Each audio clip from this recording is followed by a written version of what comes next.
What's up, Mixed Nutters? It's your boy Marcus, and I'm back in black. And today we are going to be covering like the most hood zoo I think I've ever seen on the internet, and of course the biggest protest fail I've ever seen in my life coming up next.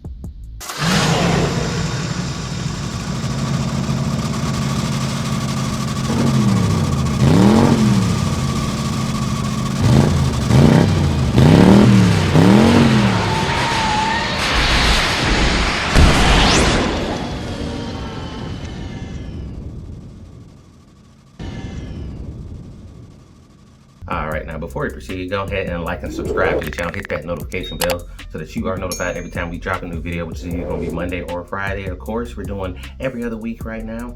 And you know what? Hit us up with that super like. Alright, we greatly appreciate it. And check out these Mixed Nuts friends. Alright, these guys are super fantastic. They're available on all platforms.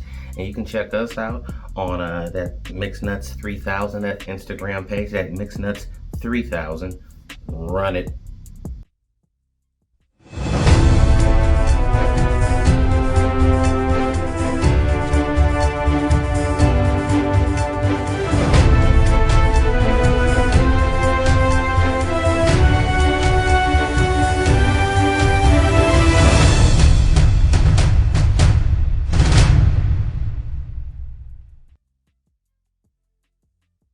In a rather bizarre and unexpected turn of events, a zoo in China attempted to deceive its visitors by passing off dogs as pandas.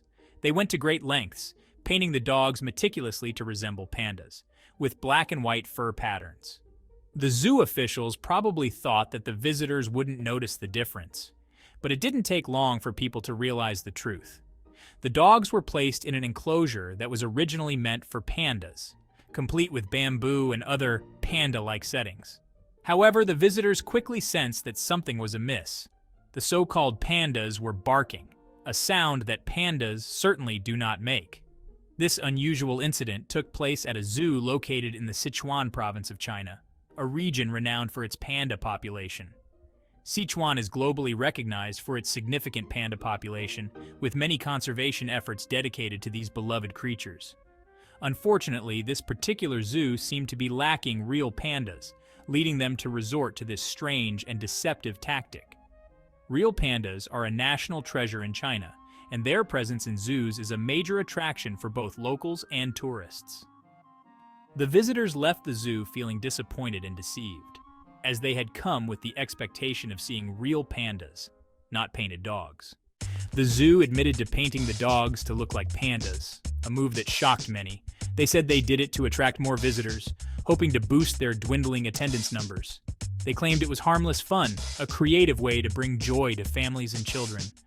The zoo had been struggling to attract visitors for months, with empty pathways and deserted exhibits becoming a common sight. Real pandas are a major tourist draw, known for their playful nature and unique appearance. The zoo thought fake pandas would bring in more money, believing that the illusion would be enough to satisfy visitors.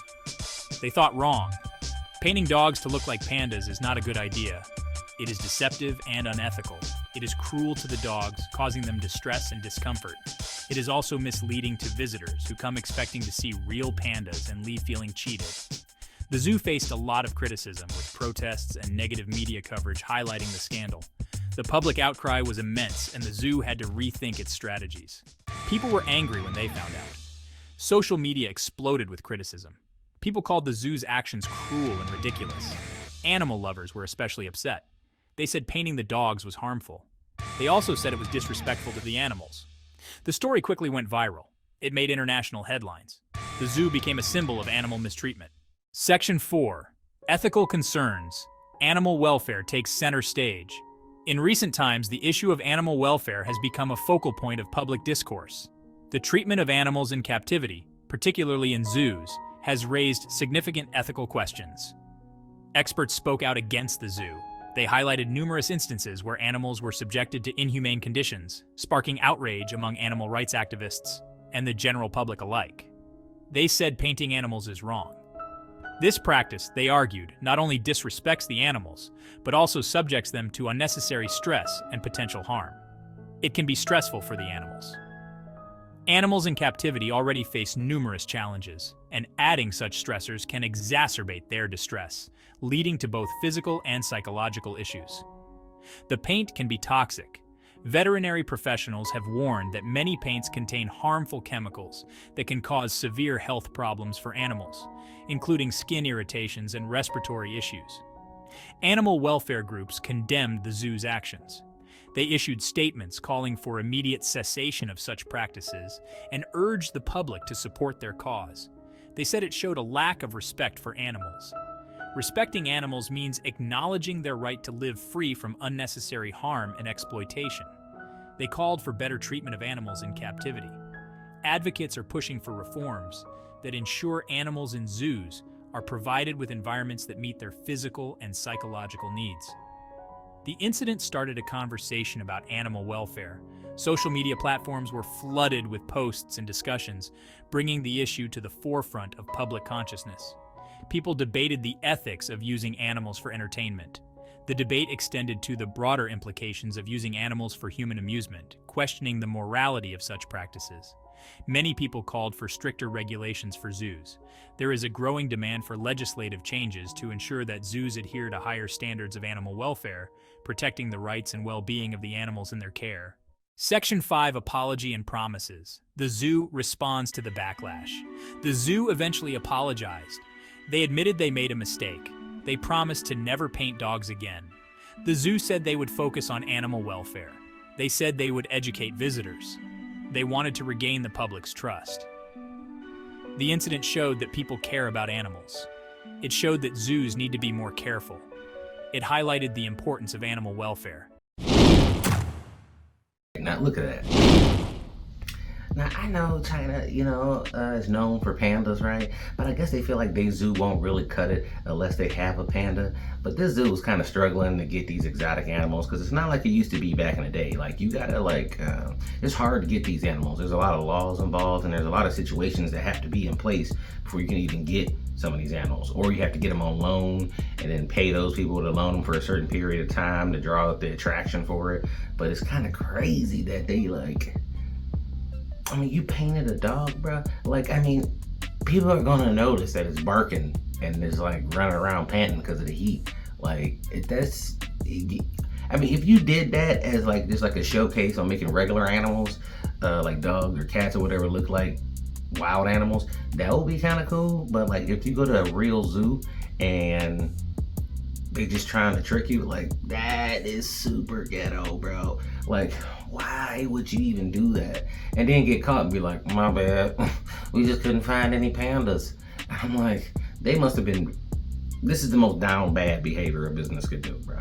You try to pass, especially, what was those, some kind of weird chow type of dog? They're pretty big dogs, but they don't look like a panda unless you real far away.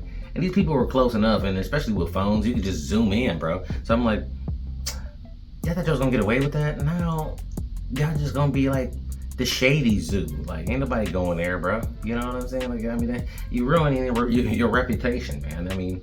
Look, I'm from Detroit, and I know sometimes Detroit have excellent zoo exhibits, and then sometimes they just got the oldest or worst animals ever. I remember as a kid going to the zoo one time, and a lot of the enclosures just didn't have nothing. It was oh, it's under construction. I'm like, man, you ain't got no gorilla in there.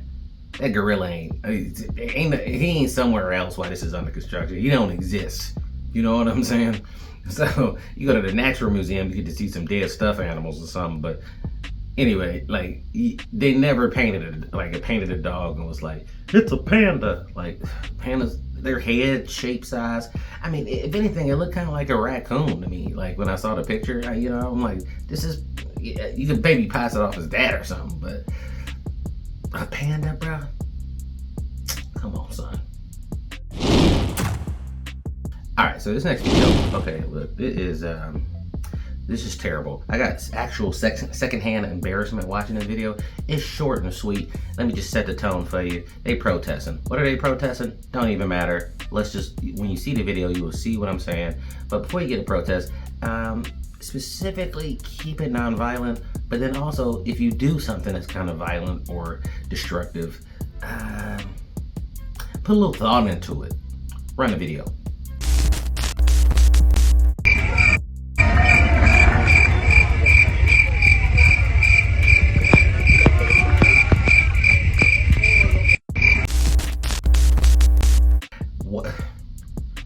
slowest push of a dumpster I've ever seen in my life. All right, it's that secondhand embarrassment would have been so thick. I mean, because I'm watching it on the video, bro. If he was there in real life, I mean, the police officer, nobody panicked. Everybody just watched it, and then one dude just gently moved out of the way. I don't know if she was just trying to put her back into it, but that's definitely something that you probably need a couple of people pushing. But that thing is too big. Like, it's not gonna hit anybody. They're just gonna get out of the way. You know what I'm saying? And I was like, you're now gonna be famous for the opposite reason, is for being lame, not for being a revolutionary. Because that was like the worst. Bro, that was the worst attack I've ever seen in my life, bro. I can't even believe that was real life. Hopefully they put that in the movie. I hope that blows up just to show that. But like, look, if you're gonna do something, don't be lame with it, man. It's a protest. So like, don't be violent. But if you're gonna be violent, you know, I mean, put some thought into it. You know, what makes you think you can throw a dumpster at somebody? What are you, the Hulk? Like, that makes no sense. I mean, think about it. Now you on camera doing that. It's like immortalized yourself in being lame because you can't even throw something at the police correctly. So, I mean, that's all I'm saying. You know, don't do it, but if you do it, do it right. All right, Mixed Nutters, that is it for me today. I'm about to make like a baby and head out. If you want to support the channel, go to buymeacoffee.com/mixednuts. We got new videos coming every Monday or Friday, and you can check us out on that Instagram, that MixedNuts3000. Again, that MixedNuts3000. And until next time,